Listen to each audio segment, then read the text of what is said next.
Hello everyone, my name is Patricia Dandan and today we'll be talking about semiology. Semiology is also known as semiotics, which is basically defined as the study of signs and symbols and their use of interpretation. Before we dive into this concept, let's first learn about a couple of key theorists. Ferdinand Saussure Is one of the two founders of semiology. Saussure was a Swiss linguist who is responsible for creating designed signifier and signified concepts, which we will get into shortly. The second founder of semiology is Charles Sanders Peirce. He was an American philosopher who is responsible for creating the definition of a sign, which is something stands to somebody for something. One of his contributions to semiology was its three main types: an icon, an index, and a symbol.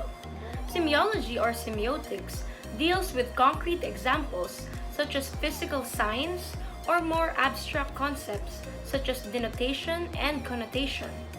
We'll begin these quick lessons with signs. Signs are broken down into two parts: signifiers and signified.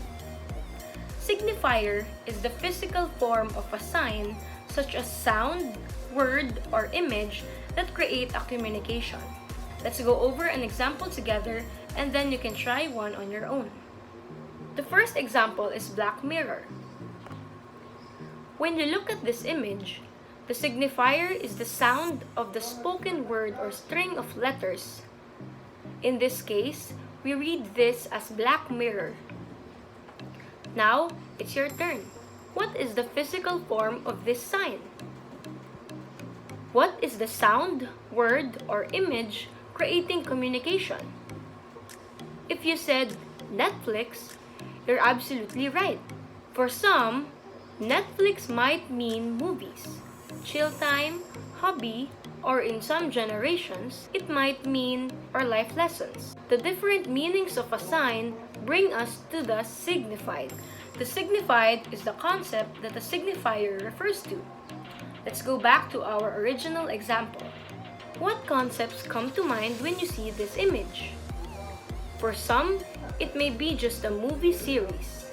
Others may think of the dangers of technology, while some can think of a certain person who's addicted to gadgets and such. Now, the signifiers can be categorized into three different types of signs: the icon, the index, and the symbol. Icon has a physical resemblance to the signifier. When we see this photo, what comes to mind? A mustache, right? Well, what if I show you this picture? Are you still be able to recognize the mustache?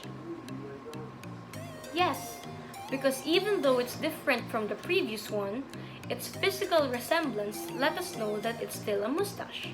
Symbol is the opposite of an icon, so it does not resemble the signifier that is being represented. Symbols are learned culturally, which explains why cultures can develop different and unique traits. We learn what symbols mean over time.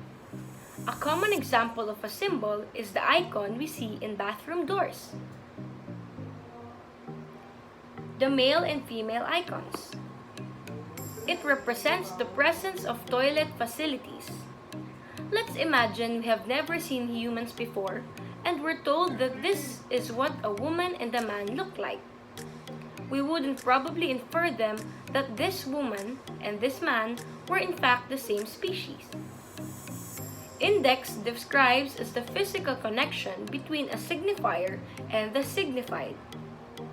This means that the signifier cannot exist without physical presence of the signified. Smoke cannot exist without fire.